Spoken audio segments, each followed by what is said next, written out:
आज के इस कार्यक्रम की अध्यक्षता कर रहे जस्टिस राकेश सक्सेना जी, राष्ट्रोत्थान न्यास के न्यासी श्री विजय गुप्ता जी व उपस्थित सभी सुधीजन मातृशक्ति।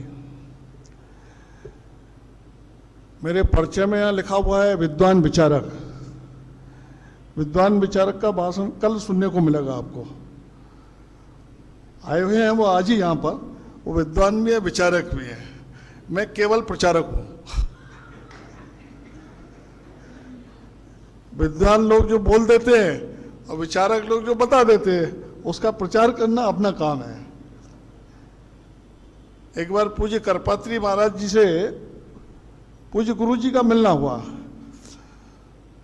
उन्होंने कहा भाई आप ये थोड़ा, उन्होंने बताया कि आप हिंदुत्व की बात करते हैं, सब एक साथ बैठ के खा पी लेते हैं, ये करते हैं वो करते हैं, ऐसा कई बातें उन्होंने बताई। तो हिंदुत्व की परिभाषा क्या है? तो पूज्य गुरु जी ने जो उत्तर दिया वो बहुत महत्वपूर्ण है। पूज्य गुरु जी ने कहा कि करपात्री जी महाराज, ये परिभाषा वगैरह करना अपना काम नहीं है, हम तो घुमंतु आदमी हैं, घूमने वाले आदमी हैं। आप धर्मज्ञ हैं, आप विचारक हैं, आप विद्वान हैं, जो परिभाषा आप कर देंगे उसका प्रचार करना और दरवाजे पर डंडा लेकर खड़े होकर उसकी सुरक्षा करना, ये अपना काम है। तो इसलिए थोड़ा राष्ट्रोत्थान न्यास में विद्वान बहुत हैं, विचारक बहुत हैं, इसलिए उन्होंने शब्द मेरे आगे लिख दिया है। गीत में पूरा विषय आ गया। पारुल ने बहुत अच्छा गीत कहा, गीत के भाव भी बहुत अच्छे थे, लय भी बहुत सुंदर थी उसकी। मैं देख रहा था सब लोग भाव विभोर हो रहे थे। हमारे बलदेव भाई भी गीतकार हैं, गीत कहते हैं, तो उनकी तो उंगलियां चल रही थी। और कार्यक्रम के अध्यक्ष महोदय ने भी, वो जस्टिस हैं, तो निर्णय जैसे देते हैं तो पूरी सैद्धांतिक व्याख्या हिंदुत्व की उन्होंने की है। तो मेरा काम थोड़ा सरल भी हो गया। और मैंने पहले भी सोचा था कि बहुत सैद्धांतिक व्याख्या में ना जाकर कुछ व्यवहारिक बातें आप सबके सामने मैं रखूंगा।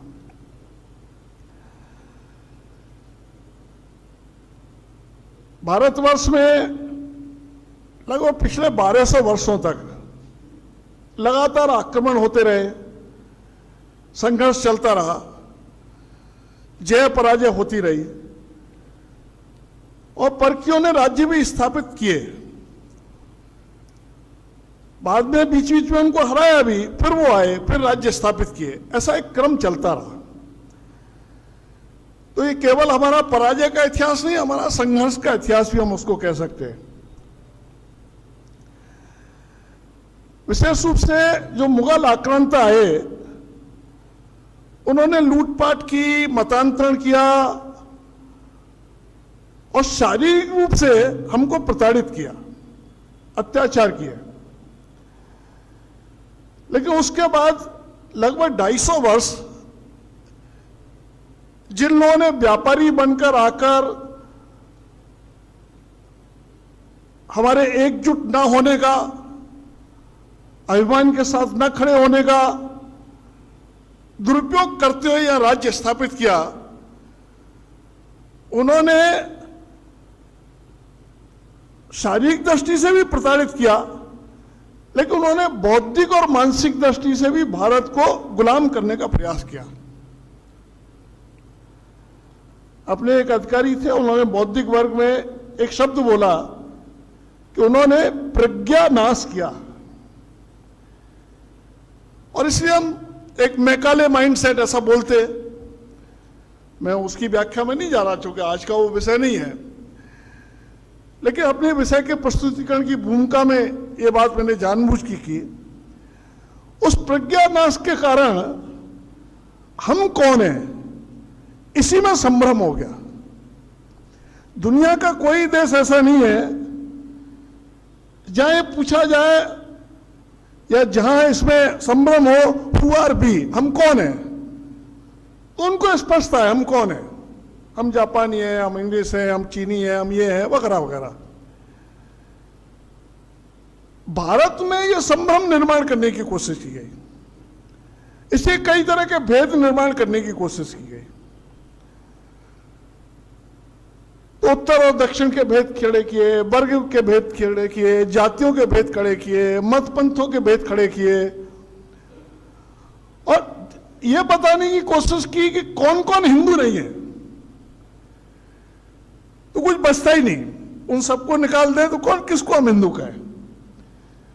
यानी हमारी पहचान को ही समाप्त करने की कोशिश की। राष्ट्रीय स्वयंसेवक संघ के संस्थापक डॉक्टर एडगेवार जी, उन्होंने इन सब चीजों को बहुत गहराई से अध्ययन भी किया, विचार भी किया। उन्होंने कहा कि किसी भी देश में यदि पहचान के बारे में ही संभ्रम होगा तो कैसा चलेगा। और प्राचीन संस्कृति को मानने वाले जो लोग हैं, जो इस देश की पहचान है, वही एकजुट होकर अभिमान के साथ नहीं खड़े हुए तो ये देश स्वतंत्र होगा क्या, और हो भी गया तो फिर से परतंत्र नहीं होगा, इसकी क्या गारंटी है। इस पृष्ठभूमि में से राष्ट्रीय स्वयंसेवक संघ की स्थापना हुई। भारतीय संस्कृति, इसका बोध, इसका एक अभिमान, हम कौन है, हमारी पहचान क्या है, इसी उन्होंने कहा हिंदुत्व राष्ट्रीयत्व है। जब संघ शुरू किया तब हिंदू शब्द एक ऐसा हो गया था कि एक गाली जैसा लगता था लोगों को। और जब हिंदू संगठन की बात की तो बहुत सारे लोग कहते थे, डॉक्टर एडगेवार हमको गधा कह लो और कुछ भी कह लो, हिंदू मत कहो हमको। यानी हिंदू के बारे में एक ऐसी धारणा बना दी गई थी। ऐसे समय हिंदुत्व की चर्चा करना, हिंदुत्व राष्ट्रीयत्व, इसकी चर्चा करना, और डॉक्टर एडगेवार जी बोलते थे भारत हिंदू राष्ट्र है, क्योंकि यहाँ की प्राचीन संस्कृति जो है उसको हिंदू संस्कृति माना जाता है, सनातन संस्कृति माना जाता है। जब उनके कुछ मित्रों ने कहा कि अरे डॉक्टर आप हिंदू राष्ट्र की बात कहते हो, आपके कहने से तो नहीं हो जाएगा, तो ऐसा उनकी जीवनी में आता है। 4-6 लोग बैठे थे, चाय वगैरह पी रहे थे, मेज रखी थी, मेज पर उन्होंने जोर से घूंसा मार कर कहा मैं डॉक्टर एडगेवार कहता हूं भारत हिंदू राष्ट्र है तो है। यानी इस अभिमान के साथ, इस स्वाभिमान के साथ उन्होंने भारत हिंदू राष्ट्र की चर्चा की। 1925 से संघ की धारा बढ़ते बढ़ते यहां तक हो गई। राष्ट्रोत्थान न्यास में भी अनेक समाज के अन्य लोग भी जुड़े होंगे, अनेक स्वयंसेवक भी है। इसी राष्ट्रोत्थान न्यास ऐसी व्याख्यान की श्रृंखलाएं भी आयोजित करता है, अभिनंदनीय काम करता है। जिन विषयों की स्पष्टता समाज में होना चाहिए, जिन विषयों को लेकर समाज गौरव के साथ खड़े होना चाहिए, विषयों पर व्याख्यान माला निश्चित रूप से अभिनंदनीय बात है। अब गीत में भी आया, हमारे अध्यक्ष महोदय ने भी कहा कि हिंदुत्व यानी एक मानव धर्म है, दुनिया को दिशा देने वाला है, दुनिया को एक परिवार मानता है। लेकिन उसी हिंदुत्व के बारे में कहा गया है ये तो सबसे ज्यादा संकुचित है। कम्युनल शब्द राजनीतिक क्षेत्र में आजकल एक चलता है, ये तो कम्युनल है, सांप्रदायिक है, ये तो छोटे मन के लोग हैं, इनके यहां महिलाओं का सम्मान नहीं है, आदि आदि ऐसी बहुत सारी बातें आज चर्चा में चलती है, देश और दुनिया में चर्चाएं चलती है, जिसका थोड़ा संकेत अध्यक्ष जी ने किया अपने उद्बोधन में। दुनिया भर में जिसको एक विमर्श कहते हैं, नैरेटिव कहते हैं, एक नेगेटिव नैरेटिव हिंदुत्व के बारे में खड़ा करने का प्रयास किया जाता है। हिंदुत्व यानी कोई पुरातन पंथी बात है, हिंदुत्व यानी कोई दकियानूसी बात है, हिंदुत्व यानी छोटे विचार के लोग हैं, हिंदुत्व यानी कोई मानव अधिकारवादी नहीं है, हिंदुत्व यानी कोई महिला विरोधी है, आदि आदि ऐसी सब बातों की चर्चा होती है। ऐसे समय हिंदुत्व ये क्या है इसको समझना और इसका अभिमान लेकर खड़ा होना, इसके लिए ऐसी जितनी व्याख्यानमाला हो उतनी कम है। तो आज इस व्याख्यानमाला में इस विषय की चर्चा करने के लिए मुझे कहा गया, तो मैं आपके सामने कुछ बातों को रखने का प्रयास करता हूं। प्रारंभ में मैंने सोचा कि जो कुछ मेरे मन में वो सब बोलूं, लेकिन फिर मुझे लगा कि भारतवर्ष में दुनिया के लोग क्या बोलते हैं ये थोड़ा ज्यादा जल्दी समझ में आता है। हमारे बारे में दुनिया के लोग क्या बोलते हैं इसको थोड़ा ज्यादा महत्व दे देते हैं। और भारतवर्ष में ही, क्योंकि संघ तो हिंदुत्व की चर्चा करता है, संघ के बाहर के लोगों ने क्या बोला है वो जल्दी समझ में आता है। न्यायाधीश महोदय अध्यक्षता कर रहे हैं तो न्यायालयों ने समय समय पर क्या बोला है वो जल्दी समझ में आता है। संविधान में कौन से चित्र बने हैं तो संविधान सभा का मूड क्या था ये जल्दी समझ में आता है। तो ऐसे कुछ वाक्य मैं आप सबके सामने एक प्रस्तुत करने का प्रयास करता हूं। जैसा बताया, स्वामी विवेकानंद जी ने जब शिकागो भाषण में गए थे तब उन्होंने कहा कि धर्मों की माता व करोड़ों हिंदुओं की ओर से मैं आप सबको नमस्कार करता हूं। हमने सभी को शरण दी है, हिंदू से ज्यादा कुछ पवित्र नहीं है। और उन्होंने ही जगह जगह कहा गर्व से कौम हिंदू है। जब डॉक्टर एडगेवार जी की जन्म शताब्दी में हमने हर जगह दीवालों पर लिखा गर्व से कौम हिंदू है, कुछ लोग हमसे पूछते थे ये हिंदू में गर्व करने लायक बात क्या है जो आप कहते हैं गर्व से कौम हिंदू है। तो उस समय हम लोग चर्चा करते थे क्योंकि वो नारा इतना ज्यादा प्रचलित हो गया था। इतना ही नहीं, राजनारायण जी ने एक जगह लिखा ग्लोरियस हिंदू नेशन। एक जगह लाल किले से प्रधानमंत्री इंदिरा जी ने बोला 5000 वर्ष पुरानी हमारी संस्कृति। तो 5000 वर्ष पूर्व जिन धर्मों की चर्चा आज विश्व स्तर पर होती है वो तो थे ही नहीं कहीं।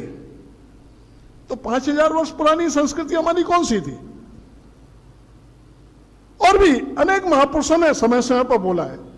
डॉक्टर राधाकृष्ण जी ने कहा हिंदुत्व बहता हुआ प्रवाह है, ये कोई स्थिर पानी की तरह नहीं है, ये हमेशा पवित्र रहने वाला है। जो बहता हुआ प्रवाह पवित्र रहता है।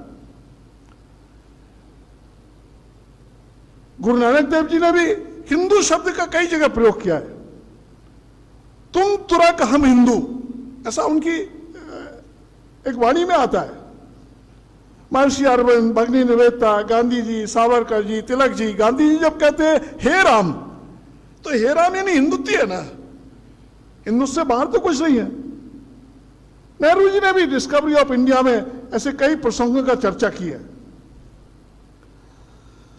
अब सर्वोच्च न्यायालय उन्होंने क्या क्या बोला है उसका मैं कुछ आपको वर्णन करता हूं, बहुत उसकी डिटेल में नहीं जाता।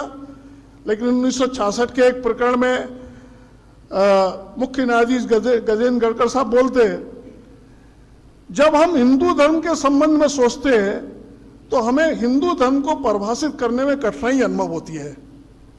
विश्व के अन्य मजहबों के विपरीत हिंदू धर्म किसी एक दूत को नहीं मानता, किसी एक भगवान की पूजा नहीं करता, किसी एक मत का अनुयायी नहीं है, वह किसी एक दार्शनिक विचारधारा को नहीं मानता या किसी एक प्रकार की मजहबी पूजा पद्धति या रीति नीति को नहीं मानता, वह किसी मजहब या संप्रदाय की संतुष्टि नहीं करता। वृहद रूप से हम इसे एक जीवन पद्धति के रूप में ही परिभाषित कर सकते हैं, इसके अतिरिक्त और कुछ नहीं। Justice JS. वर्मा की पीठ ने भी एक निर्णय में कहा है, मैं पूरा नहीं पढ़ता, उसका संक्षेप पढ़ता हूं। मजहबी संकीर्ण सीमाओं में नहीं माना जा सकता हिंदुत्व को। इसे कट्टरपंथी मजहबी संकीर्णता के समान नहीं कहा जा सकता। अब यहां यह भी उल्लेख है, वो जानकर लिखा अनजाने में लिखा, उन्होंने लिखा इसे कट्टरपंथी मजहबी संकीर्णता, यानी मजहब को उन्होंने कट्टरपंथी उल्लेख किया। इसे साधारणतः हिंदुत्व को एक जीवन पद्धति और मानव मन की दिशा से ही समझा जा सकता है। न्यायमूर्ति जे रामास्वामी लिखते हैं, यही सर्वधर्म संभाव है। पूरा मैंने वाक्य नहीं पढ़ा आपका। संविधान पीठ ने एक जगह यह भी कहा है और न्यायमूर्ति एसपी भरूचा ने कहा है, जिसमें न्यायमूर्ति ऐसे अहमदी भी थे, दोनों का निर्णय अलग अलग हुआ था, लेकिन न्यायमूर्ति भरूचा ने लिखा है हिंदू धर्म एक सहिष्णु विश्वास है, यही सहिष्णुता है जिसने सभी समुदायों को इस धरती पर फलने फूलने का अवसर दिया है। अंग्रेजी लेखक कैरी ब्राउन की चर्चा हमारे राकेश जी ने की है। हिंदुत्व हमें किसी दायरे में बांधने की कोशिश कभी नहीं करता, इसका उल्लेख भी आया है।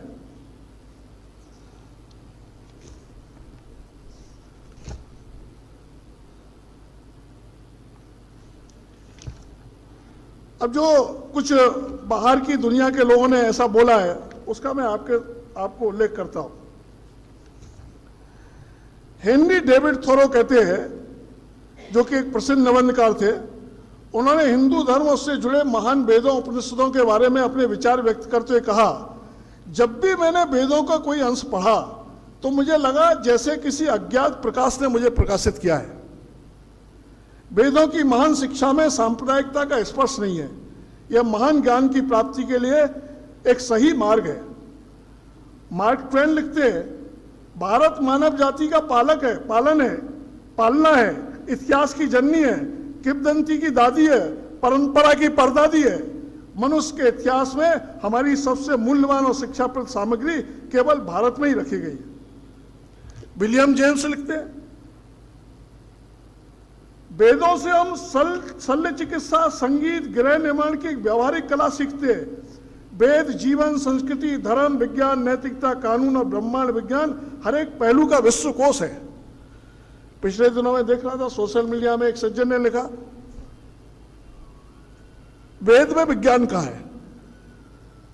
तो विलियम जेम्स लिखते हैं, वेद क्या है, उसमें विज्ञान का कैसा अर्थ है। बिल कॉक्स लिखते हैं, भारत वेदों की भूमि उल्लेखनीय कार्यों में न केवल एक भरपूर जीवन के लिए धार्मिक विचार है, बल्कि ऐसे तथ्य भी हैं जिन्हें विज्ञान ने सच साबित कर दिया है। बिजली, रेडियम, इलेक्ट्रॉनिक्स सभी वेदों की स्थापना करने वाले ऋषियों को ज्ञात थे। और आज कई तरह की खोजबीन हो रही है, कई गुफा में मिलते हैं, खुदाई में कई चीजें मिलते हैं, उसमें ऐसे इस प्रकार की चीजें मिलती है जिससे ध्यान में आता है कि वो सब था। ऐसी मूर्तियां मिलती है जिसमें सिरिंज लगाई जा रही है। हमारे डॉक्टर साहब बैठे मॉडर्न साइंस वाले आदमी है, इसका मतलब सिरिंज थी कभी ना कभी, नहीं तो शिल्पकार ने ऐसी मूर्ति कैसे बना दी जिसमें सिरिंज लगाई जा रही है। अभी मैंने देखा एक ऐसी मूर्ति का चित्र आया जिसमें आर्टिफिशियल जो हार्ट अटैक जब होता है तो क्या कहते हैं डॉक्टर साहब उसको, वो देते दबाते जो उसको, हाँ, तो वो ऐसी मूर्ति है कि एक सज्जन एक बच्चे को वो दे रहे, डीपीआर दे रहे। रोमन रोला कहती है, अगर पृथ्वी के सतह पर कोई जगह है जहां जीवित पुरुषों के सभी सपनों को शुरुआती दिनों से ही घर मिल गया है, जब आदमी अस्तित्व के सपने को शुरू करता है, तो वह भारत है। मैक्स मुलर कहते हैं, अगर मुझसे पूछा जाए किस आकाश के नीचे मानव मन ने अपने कुछ सबसे अच्छे उपहारों की पूरी तरह से विकसित किया है, जीवन के सबसे बड़ी समस्याओं पर गहराई से विचार किया है और समाधान पाया है, तो मुझे भारत की ओर इशारा करना चाहिए। एनी बेसेंट कहती है, आप किसी प्रकार के भ्रम में न रहें। हिंदुत्व के बिना भारत के सामने कोई भविष्य नहीं है। हिंदुत्व वह मिट्टी है जिसमें भारतवर्ष का मूल गड़ा हुआ है। यदि यह मिट्टी दृढ़ हटा ली जाए तो भारतवासियों का वृक्ष सूख जाएगा। आगे वो लिखती है, भारत के इतिहास को देखिए, उसके साहित्य, कला और स्मारकों को देखिए, सब पर हिंदुत्व के चिन्ह स्पष्ट रूप से खुदे हुए हैं। मेरे पास और भी बहुत सारे लोगों के, कुछ मैंने आपको पढ़कर सुनाए। लोग संविधान की बात करते हैं, हम संविधान की रक्षा के लिए काम कर रहे हैं। कुछ लोग सर्वोच्च न्यायालय की बात करते हैं, विशेष रूप से एजेंडाधारी, जब उनके एजेंडे को सूट करता है तो सर्वोच्च न्यायालय ले आते हैं, एजेंडे को सूट करता है तो संविधान ले आते हैं, एजेंडे को सूट करता है तो और भी कुछ ले आते हैं। हिंदुत्व की भी अपने अपने ढंग से परिभाषा करते हैं।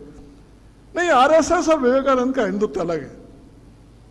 जो विवेकानंद ने कहा है वही भारत, वही संघ ने कहा है, वो एक मूल विचार है, वो अलग से कोई ऐसा आया नहीं है विचार। एक प्रसिद्ध जो दार्शनिक हुए टैन भी, उन्होंने कहा है दुनिया जिस रास्ते पर चल रही है उससे विनाश होगा। बचने का रास्ता हिंदू एटीट्यूड और स्पिरिट है। दो शब्द प्रयोग किए, हिंदू एटीट्यूड और हिंदू स्पिरिट, यह बचने का रास्ता है। हिंदुत्व ने दुनिया को सहिष्णुता का संदेश दिया है। अब ये सारी बातें हैं। अब भारत की आत्मा में हिंदुत्व है, जो आज कभी कभी हिंदुत्व का विरोध करते होंगे, बाकी करते होंगे। संविधान में भी चित्र जो बने वो आप सबको मालूम है। अभी जो हमारी कुछ संवैधानिक संस्था है उनका ध्येय वाक्य क्या है? लोकसभा में लिखा है धर्म चक्र प्रवर्तनाय। शायद लोकसभा स्पीकर के उसे पीछे उस पर लिखा है धर्म चक्र प्रवर्तनाय। अभी जो नया लोकसभा बना है उस पर लिखा है बाहरी सत्यमेव जयते। सर्वोच्च न्यायालय पर लिखा है यतो धर्मस ततो जय, जहां धर्म है वही जय होती है। मसूरी एकेडमी का ध्येय वाक्य है योग है कर्मसु कौशलम। LIC का ध्येय वाक्य है योग क्षेमम वहम्यम। दूरदर्शन का ध्येय वाक्य है सत्यम शिवम सुंदरम।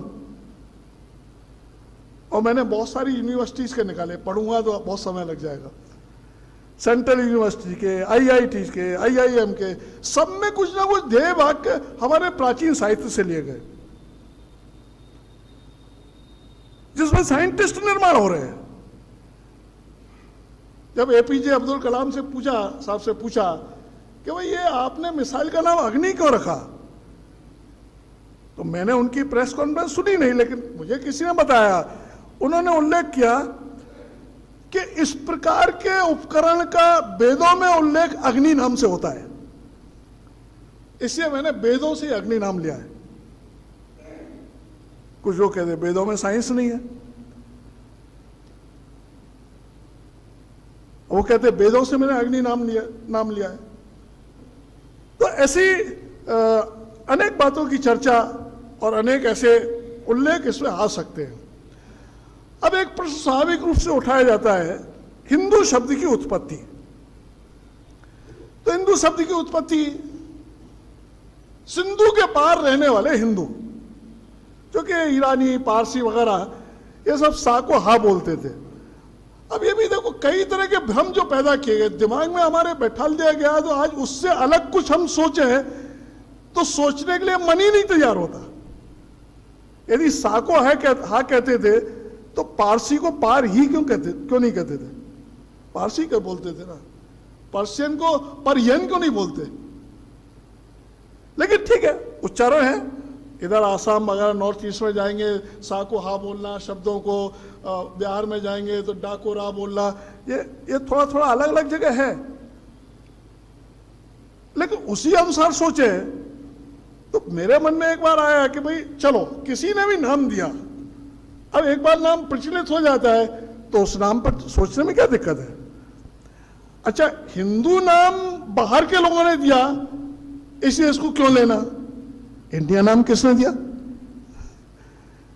इंडिया नाम हिंदुस्तान के लोगों ने दिया, तो फिर उसको क्यों लेना? अभी ऐसे तर्क गढ़े जाते हैं, जो नेगेटिव खड़े करने वाले लोग हैं वो अलग अलग तरह के तर्क करते हैं, तो उनका उत्तर थोड़ा हमें तर्कों से देना पड़ेगा। और फिर कई बार होता है, आप में से कई लोग होंगे, आप मानो किसी का नाम होता है और घर में कुछ छोटा नाम रख देते हैं, चंद्र प्रकाश का नाम चंदू रख दिया। आप में से कोई चंद्र प्रकाश हो तो नाराज मत होना भाई मुझसे। अब कई बार उसको चंद्र प्रकाश करके बुलाएंगे तो थोड़ा वो सुनेगा कि नहीं सुनेगा पक्का नहीं है, लेकिन चंदू करके बुलाएंगे तो झट से दौड़ कर आ जाएगा। अब आर्यावर्त ये वो अलग अलग है, भरतखंड, इस नाम से कोई बुलाए तो हमें सुनाई दे ना दे, लेकिन पूरी दुनिया जब हिंदू नाम से बुलाती है तो हमें लगता है हमें ही बुला रही है। अब है एक प्रचलित नाम आ गया, चलो किसी ने भी रखा, हो गया ना प्रचलित। अब सिंधु के पार है तो उन्होंने तो सिंधु के पार रहने वाले सभी को हिंदू का। आज हम इस बात की थोड़ी चर्चा करें तो कई बार विवाद हो जाता है, क्योंकि भारतवंशी जो मत पंथ है बौद्ध है, जैन है, सिख है, इसी तरह पे शैव है, वैष्णव है, आर्यसमाजी है, सनातनी है, सब भारतवंशी मतपंथी जितने भी है। अब कभी कभी इनमें भी अलगपन की बात आती है, नहीं हम अलग हैं, हम अलग हैं, हम सबको हिंदू कहें तो थोड़ा उनको कभी कभी ये लगता है कि नहीं नहीं हमको कन्वर्ट करने की कोशिश कर रहे हो क्या आप। ये भी सब चर्चाएं चलती हैं। लेकिन उन्होंने तो सबको सिंधु के पार है, सबको हिंदू ही कहा है। और ये सा और आ का चक्कर है। तो ऋग्वेद में सप्त सिंधव आया है शब्द, तो भी सप्त हिंदव ही है ना। हमारे बहुत सारे यानी हिंदू शब्द कभी कभी हमें भी भ्रम होता है, नहीं उन्होंने दिया तभी है। हिंदू कुश पर्वत बहुत पहले से हिंदू कुश पर्वत, कुछ लोग कहते हैं नहीं वो नाम भी ईरानियों और पारसियों ने दिया, लेकिन पहले से तो है। अलेक्जेंडर के आने पर इंडस इंडिया ये शब्द आया। हिंदुस्तान ने भी सिद्ध शब्द प्रयोग किया है, जिसका अपभ्रंश हिंदू ही होता है। भारत शब्द ही पुराना है। उसमें बृहस्पति आगम एक अपना ग्रंथ है और प्राचीन है। कुछ लोगों ने कहा नहीं ये इतना प्राचीन नहीं है, ये तो आधुनिक युग में हुआ है। लेकिन अपने शास्त्रों में तो उल्लेख है कि बृहस्पति आगम ये बहुत पुराना है। अब उसमें है ये श्लोक, हिमालयम समारभ्य यावद हिंदू सरोवरम तम देव निर्वतम देशम हिंदुस्तानम प्रचक्षते। हिंदुस्तान शब्द आया है। तो बाहर के लोगों ने हमको दिया, एक बना दिया गया तो हम भी उसमें आ गए, बाहर के लोगों ने दिया। लेकिन अपने शास्त्रों में किसी ना किसी रूप में राष्ट्र शब्द भी है, धर्म शब्द तो है ही है, हिंदू है, सिंधु है, सिंधव है, ये सब शब्द है ना। और सभी मत पंथों की वाणी में इन शब्दों की एक चर्चा आई है। भारत भी शब्द है, उत्तरम यत्र समुद्र से मध्यश्च दक्षिणम वर्षत भारत नाम भारती यत्र संतति, ये विष्णु पुराण में आया। तो भारत शब्द ही पुराना है। हिंदू शब्द ही किसी ना किसी रूप में आया है। हिमालय और हिंदू सागर उससे मिलकर हिंदू ये बना है। अब जिनको ये भ्रम है वो तरह तरह की बातें करते हैं, न समझने के कारण हिंदुत्व का दानवीकरण करते हैं। मैं किसी राजनेता का नाम या उल्लेख करूं तो अच्छा नहीं होगा, लेकिन पूरे देश भर में है ऐसे लोग। वामपंथी तो है ही है। आज जो एक नए प्रकार का गठबंधन बना है उसके भी बहुत सारे लोग हैं। के कारण पर सनातन का भी विरोध होता है। मध्य प्रदेश में भी ऐसे कई नेता है जो अपने को बताते हैं नहीं मैं तो हिंदू हूं, पक्का हिंदू हूं, मैं तो मंदिर बना रखा है घर में, लेकिन बात हमेशा हिंदुत्व विरोध की करते। तो मंदिर बनाना, जनेऊ पहनना, तिलक लगाना, चोटी रखना, ये हिंदुत्व के एक प्रतीकात्मक पहचान हो सकती है, लेकिन हिंदुत्व इतना मात्र नहीं है। मानो मैं टीका नहीं लगाता, मैं चोटी नहीं रखता, मैं जनेऊ नहीं रखता, लेकिन मैं हिंदुत्व, तो मैं भी हिंदू हूं। जो चर्चा आई वसुधैव कुटुंबकम, अब कथा कीर्तन होता है धर्म का, प्राणियों में, विश्व का। अब मेरे देश की अनपढ़ बूढ़ी माँ, अनपढ़ बूढ़े पिता, दादा, वो भी क्या बोलते, विश्व का कल्याण हो सकता मन में सोचते हो मेरे बेटे बेटी का कल्याण हो, लेकिन बोलते तो यही है विश्व का कल्याण हो। यानी भारत में घुट्टी में पिलाया गया है बचपन से लेकर विश्व का कल्याण हो। जो विश्व कल्याण की बात करता है वो छोटे विचार का है। यह कहा गया मातृवत पर दारेशु, पत्नी के अलावा सभी में मातृभाव देखो, बच्ची में भी मातृभाव देखो। उसके बारे में कहा जाता है नहीं महिला विरोधी है, महिलाओं का सम्मान नहीं है। मैं अपने संपर्क विभाग में ऐसी चर्चा कर रहा था, भाई संपर्क सूची में महिलाएं कितनी हैं, तो प्रभावी लोगों की सूची बनाते हम, तो बता दे 2 है 4 है, कुल मिला के सूची हमारी 100 की है। तो मैंने इन लोगों से पूछा, अभी बंगलौर में बैठक थी, डॉक्टर साहब भी गए थे उसमें, कि महिलाएं प्रभावी नहीं होती क्या। एक ने कहा भाई साहब ये प्रश्न तो इनसे पूछो, घर में मानते कि नहीं मानते प्रभावी घर में ही प्रभावी होती है तो बाहर तो होगी ना भाई प्रभावी। तो अपने महिला स्वाभाविक रूप से घर की मालकिन है। हाँ, कहीं कहीं आ गई, जिसका अंग्रेजों ने प्रचारित किया, ये तो सांप सपेरों का देश है, यहाँ ज्ञान विज्ञान नहीं था, ये तो सती प्रथा का देश है, ये बाल विवाह प्रथा का देश है। काल में बच्चियों को उठाकर ले जाते थे तो माँ बाप सोचते थे भैया हमारी जिम्मेदारी पूरी हुई, ससुराल में भेज दिया बच्ची को, इसलिए बाल विवाह हो गए, इसलिए रात्रि विवाह आ गए। आज भी महाराष्ट्र उससे नीचे दिन के ही मुहूर्त होते हैं सब जगह। जहां जहां मुगल आक्रमण हुआ वहां रात्रि की शादी का प्रचलन जाता है, 11:30 रात को करनी है, रात को करो। तो यह संस्कृति नहीं थी, संस्कृति में परिस्थिति के कारण कुछ विकृति आ गई, यह मूल संस्कृति नहीं है। हाँ, विकृति आ गई तो उस विकृति को समझना और उसको दूर करना, जिससे हमारी संस्कृति, हमारा धर्म, हमारा बाकी जिसको हम हिंदुत्व कहते हैं वो बदनाम ना हो, यह चिंता हिंदू समाज को करना चाहिए। अनटचेबिलिटी आ गई तो उसकी चिंता हिंदू समाज को करना चाहिए। यह मानवीयता के विपरीत व्यवहार है, किसी कारण से भी आ गई, वो भी कहते हैं मुगल काल में ही आई।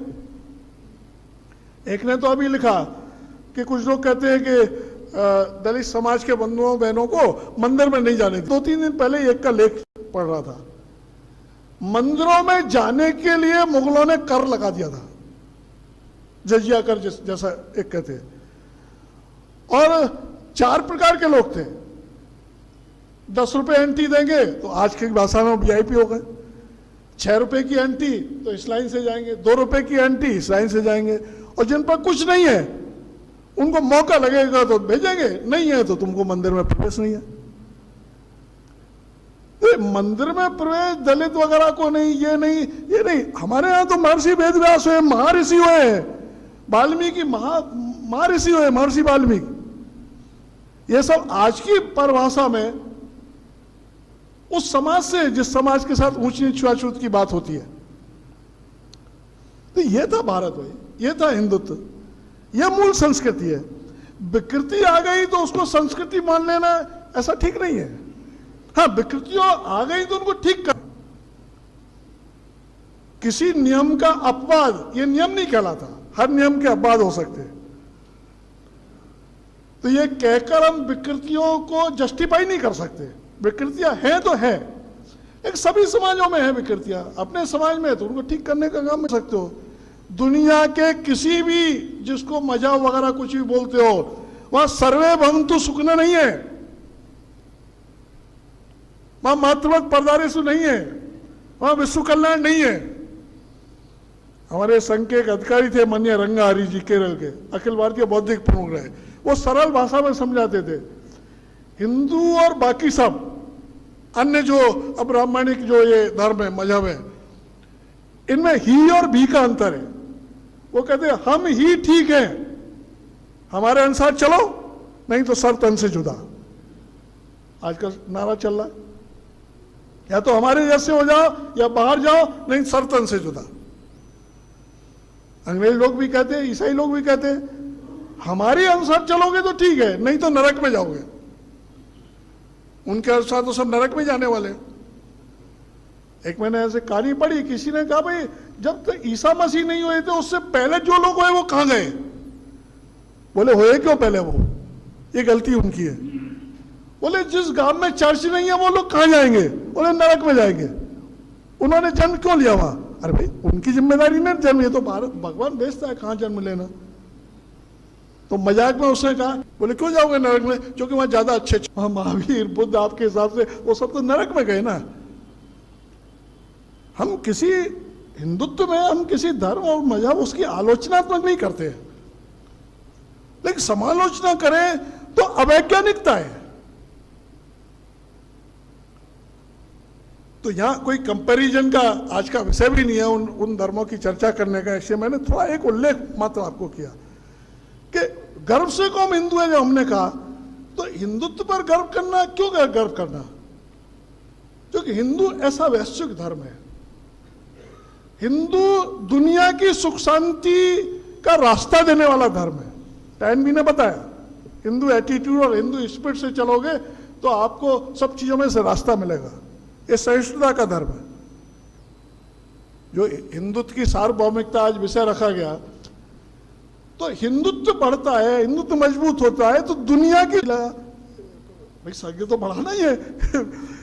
उन्होंने कहा हमारा उद्देश्य है देश बड़ा होना चाहिए, तो लेकिन भारत के बड़े होने का मतलब दुनिया की सुख शांति का रास्ता है, और देशों के बड़े होने का मतलब जो बताया आपको, तुलनात्मक बताया, उसको दोहराने की जरूरत है, वो सब है। और देशों के बड़े होने का मतलब वर्ग संघर्ष है। भारत के बड़े होने का मतलब सहिष्णुता है, भारत के बड़े होने का मतलब समन्वय है। और क्यों? इसलिए यह चींटी को भी आटा डाला जाता है। इतना ही छोड़ो, नागपंचमी पे नाग को भी दूध पिला दिया जाता है। चलो भाई, ये भी ईश्वर की देन है, इसको भी बचा कर रखना ठीक है, थोड़ा काटता होगा, जहर होगा उसमें, उसको भी दूध पिलाने की परंपरा है। तो प्राणियों में सद्भाव ये भारत में ही सिखाया गया है, ये हिंदुत्व है। हाँ, हमारे यहां धार्मिक दृष्टि से समझते थे सब लोग, इसलिए हर चीज में धार्मिकता जोड़ दी गई। इसलिए कुछ किसी को लगता है धर्म कर्म।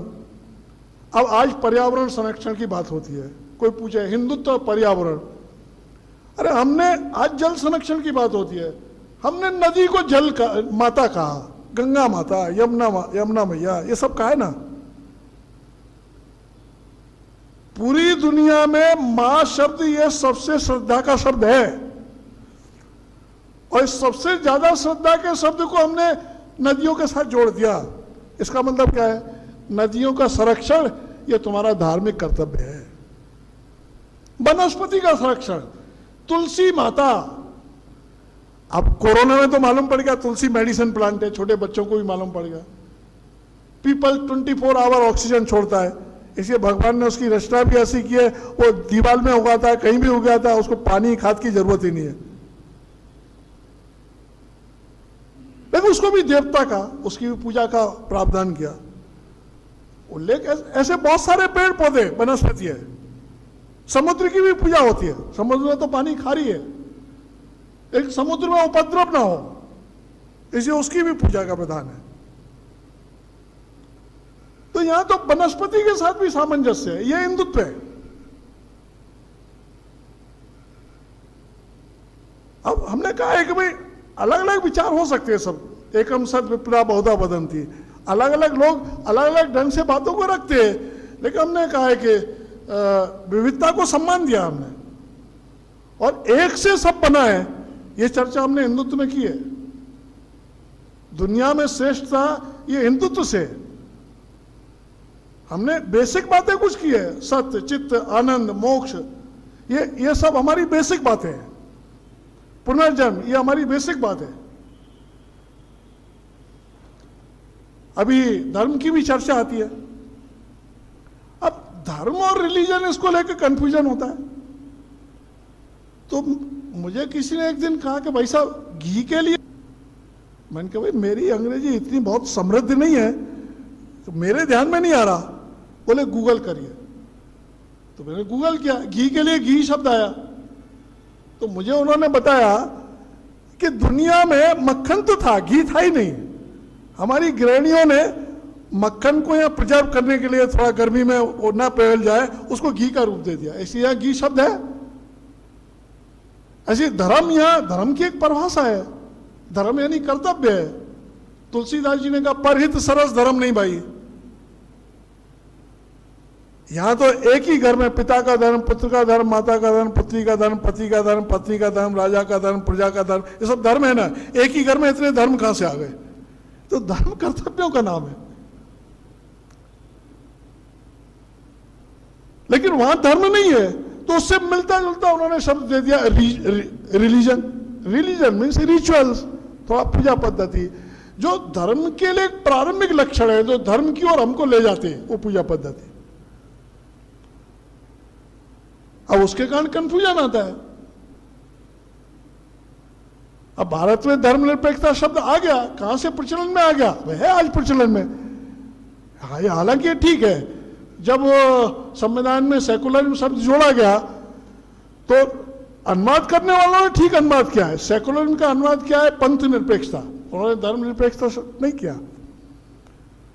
कभी कभी लगता है स्वामी विवेकानंद कहते धर्म भारत का प्राण तत्व है, और हम बात धर्म से निरपेक्षता की होने की कर रहे हैं। तो दिशा क्या है? तो ये हु आर बी, ये न समझने के कारण ये सब चीजें होती हैं। अब जाति ये वो सब आ गई होंगी हमारे यहां। प्रारंभ में तो जाति ये जन्म के आधार पर नहीं थी, कर्म के आधार पर थी। अब ऋषि कश्यप, उनकी तो हम बहुत प्रतिष्ठा करते हैं। हिरण्यकश्यप, उससे घृणा करते हैं। और हिरण्यकश्यप के बेटे प्रहलाद,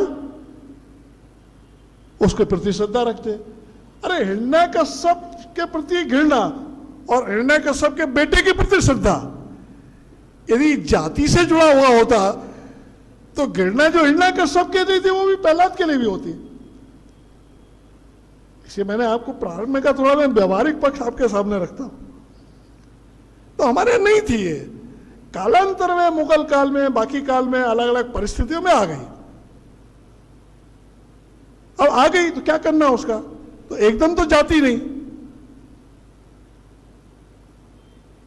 एक बार मुझे शरद यादव जी से मिलने का मौका मिला, तो ऐसी जाति व्यवस्था पर चर्चा हो गई। तो उन्होंने कहा रामलाल जी, जो जाति नहीं है वो जाति है ऐसा उन्होंने शब्द प्रयोग किया, जो जाएगी नहीं। तो बहुत सारी चर्चा हुई। तो ठीक है, एक जाति है, जाति बनी है, और थोड़ा जाति का विचार भी करें। जाति बाद नहीं था, जाति व्यवस्था थी। बाद और व्यवस्था में अंतर है। कालांतर में आई भी होगी तो जाति व्यवस्था थी। तो हमारा सब प्रकृति की ओर देखने का दृष्टिकोण, प्रकृति देवता है आदि आदि, इन सब बातों की चर्चा हुई है। तो ये दुनिया को भारत की देन है ये सब बातें।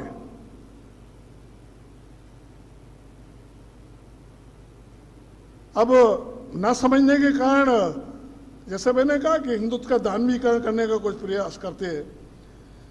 एक नेता है एक पार्टी के, मिस्टर सलमान खुर्शीद, वो एक पुस्तक लिखते हैं सनराइज ओवर अयोध्या। वो ISIS से तुलना करते हैं हिंदुत्व की, वो सिमी का समर्थन करते हैं, वो बोको हराम से तुलना करते हैं, हिंदू आतंकवाद आदि, ये सब शब्द है ना। जो हिंदुत्व की आज चर्चा भी कर रहे हैं, या तो उस समय ना समझने में ये सब बातें की। हिंदू जागृत हो रहा है तो उनको ये चीजें समझ में आ रही है। हमने यहाँ, हमारे यहाँ बिल्कुल बहुत स्पष्ट है, रूप अनेक है, ईश्वर एक है, भाषा अनेक है, भाव एक है, पंथ अनेक है, गंतव्य एक है, व्यवस्था अनेक है, धारणा एक है। तो हिंदू आइडेंटिटी को पकड़कर रखते हुए एक लचीलेपन के साथ हमें चीजों को देखना और चलना पड़ेगा। एक बार मार्garet थैचर और कुलदीप नैयर की भेंट हुई, तो उस समय रूस का विभाजन हो रहा था। तो रूस के राष्ट्रपति गोर्बाचोव ने मार्garet थैचर से पूछा कि क्या करना। तो मार्garet थैचर ने उनसे कहा कि आप इतनी चीजें नहीं संभाल सकते, भारत इतना बड़ा देश है, इतनी विविधताओं में एकता बनाकर रखी है। कुलदीप नैयर ने अपने एक संस्करण में लिखा है कि मार्garet थैचर ने गोर्बाचोव को यह बताया, भारत से सीखो। हिंदुत्व से संबंधित बहुत सारी पुस्तकें हैं। मैंने देखा गुरुदत्त की 2-3 पुस्तकें, हिंदुत्व की यात्रा, वर्तमान दुर्व्यवस्था का समाधान, हिंदू राष्ट्र, मैं हिंदू हूँ, ऐसी कुछ पुस्तकें हमको मिल जाती है। तो जरा थोड़ा पढ़ने का कोशिश करिए।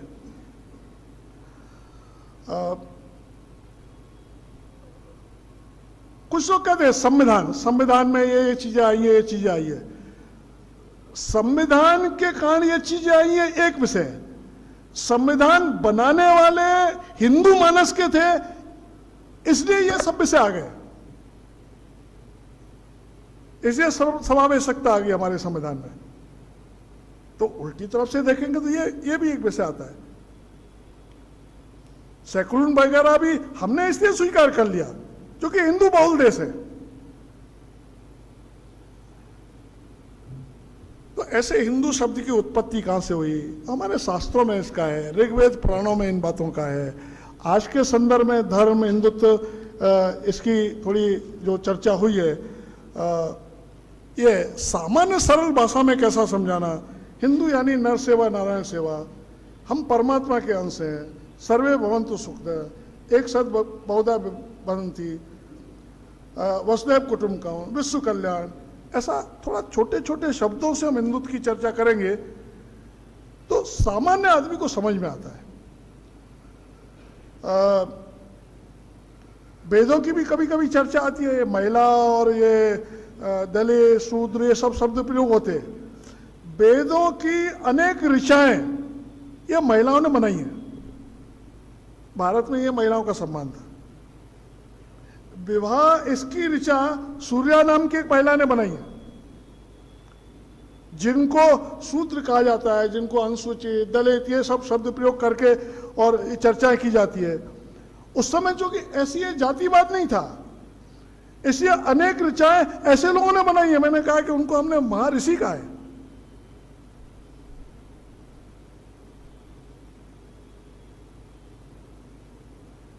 तो इन सब बातों को सोच करके एक बार कैसा हिंदुत्व को हमें प्रस्तुत करना, हिंदुत्व पर अरमान रखकर चलना है, इसका थोड़ा हमें विचार करना पड़ेगा। हमारे जज साहब बैठे, मैं कभी कभी कहता हूं संविधान के अंतर्गत ही हिंदू लॉ बना है। हिंदू लॉ किस पर लागू होता है, किस पर लागू नहीं होता है लिखा है। तो मुसलमान, ईसाई और पारसी उन पर लागू नहीं होगा। पारसी के लिए शायद अग्नि पूजा वगैरह कुछ शब्द लिखा है, बाकी शेष सब पर लागू होगा। अब ये ठीक है, इसको हम बाहर सार्वजनिक रूप से बोले तो कई लोग कहेंगे नहीं नहीं हम हिंदू नहीं है, हमको आप ऐसा क्यों कह रहे हो। लेकिन हिंदू लॉ के अनुसार तो मुसलमान, ईसाई, पारसी को छोड़कर शेष सब क्या है। मैं पूछता हूं, आप उत्तर दीजिए। हिंदू लॉ के अनुसार तमिलियन क्या है, बोलिए जोर से। गुजराती क्या है, जोर से बोलना पड़ेगा ना थोड़ा। मराठी क्या है, राजपूत क्या है, ब्राह्मण क्या है, वैश्य क्या है, पंजाबी क्या है, एसटी क्या है, एससी क्या है, सब हिंदू है ना। जैन, बौद्ध, सिख आदि आदि ये सब क्या है।